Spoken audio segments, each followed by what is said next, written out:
We are at the common room headquarters that we lovingly call common room bodega to show you guys how we transformed this lifeless lot into this lush garden filled with flowers, bamboo, all sorts of indoor plants you can imagine, and our very own urban garden.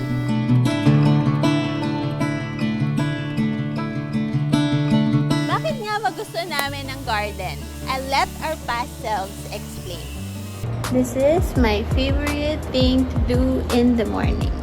So during the quarantine, I started to distress by planting. When I was trying to think of ways to pivot for common room, lagi kong iniisip that sustainable aspect. It cannot be just a business, diba? Parang, yes, we're trying to support the community and all, pero parang we need to be better creative. We need to be better entrepreneurs. So I wanted to start with me. We cannot go back to the way we were before. We are the girls of Common Room, a Philippine retail store that sells collectibles, trinkets, and unique products from local makers and artists. Like and subscribe to follow our story here on YouTube.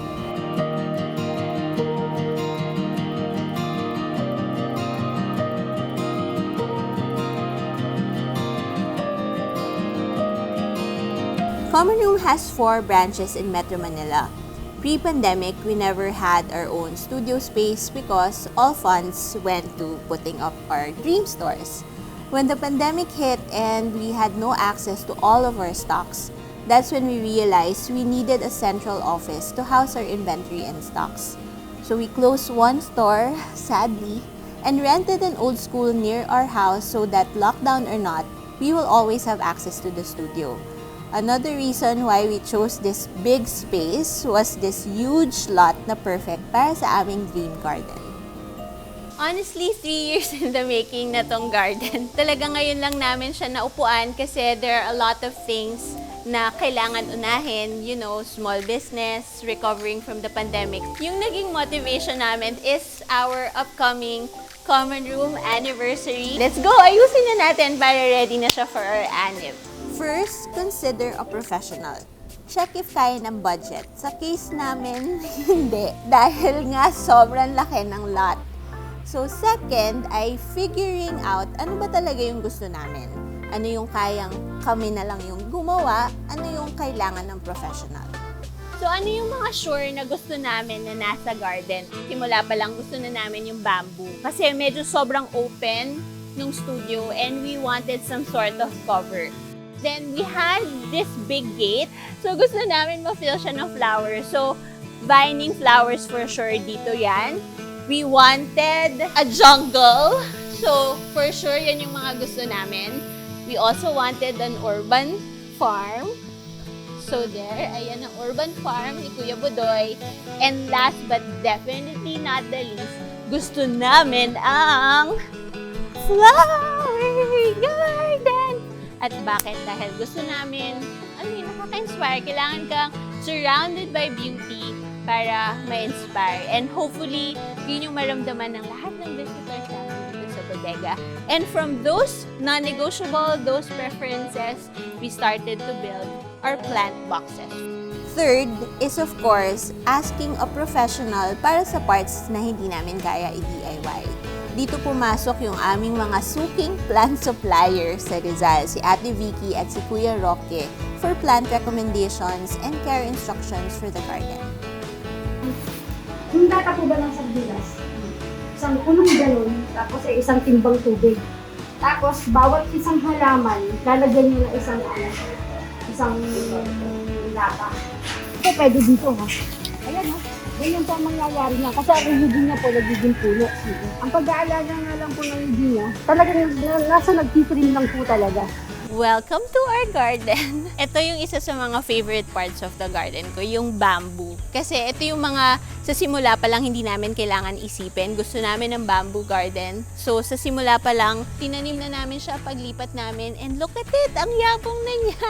At may pa-form pa siya, guys. O parang pabilog pa siya. So favorite na favorite ko siya kasi hindi namin siya kailangan i-overthink. Ginawa na lang namin siya. And look, we are rewarded by this lush bamboo trees. I'm so happy. This one is also my favorite, ang urban farm ni Kuya Budoy. Sobra ako nag-overthink. Sabi ko, paano ba namin siya gagawin? Ano ba yung mga raised beds na kailangan namin gawin? Kailangan ko ba gumawa ng greenhouse? Habang nag-iisip ako, si Kuya Budoy nagtatanim na.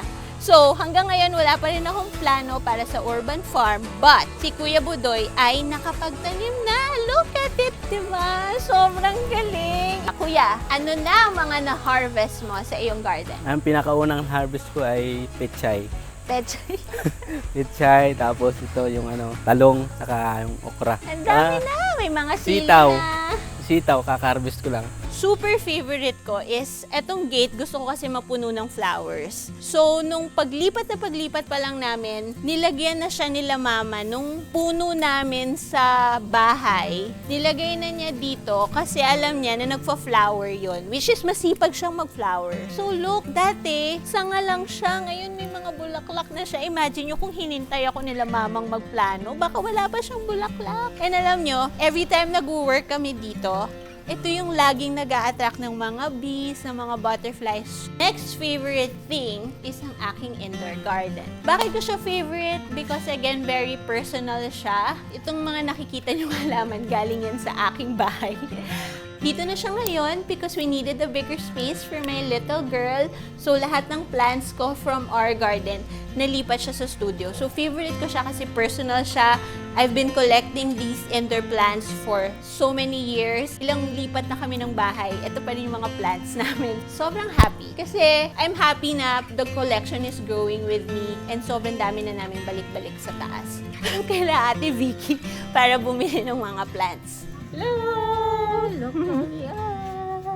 May nagsha-shopping ng plants for the studio. Ang ganda!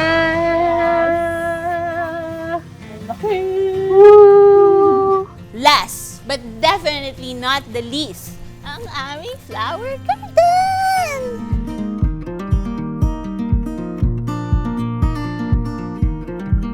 Ate! Morning po. Ano te? Morning po. Wow, ang dami bulaklak! Ayan na po, oh. Ito po yung mga idinagdag ko. Ito the rest, ito pong maliliit. Sa po namin ilalagay sa ganito. Oo. Pero ilalapat pa po yan. Morning, ma'am. Tapos, Wow! Ang ganda na! Good morning po sa inyo. ito po ilalagay sa ilalim. Wow! Kung tatlo na to, Apa. bali ilalagay natin ng sunod-sunod na nakahangin. Oo. Pero kailangan po ng alambre. Oo, sige. Doon po sa may doon sa may yung corner, tapat ng sensation. Sige. Okay. Position, Opo. lagyan ng lupa. Apo.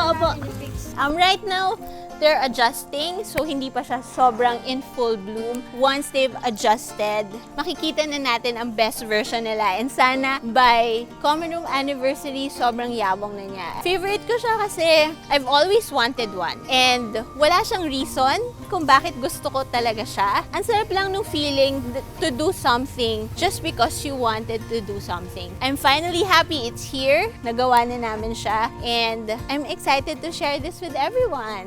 Again, di ba, sabi namin, we wanted this place na, this garden, gusto namin na pwedeng magmuni-muni, yung mga roomies, kapag nandito sila, yung mga visitors namin, makakapagmuni-muni. So, ginawa namin siya. And then, realize na gusto ko siya laging nakikita. Kaya, makikita nyo, yung pwesto ng workstation namin, we have full access to the garden.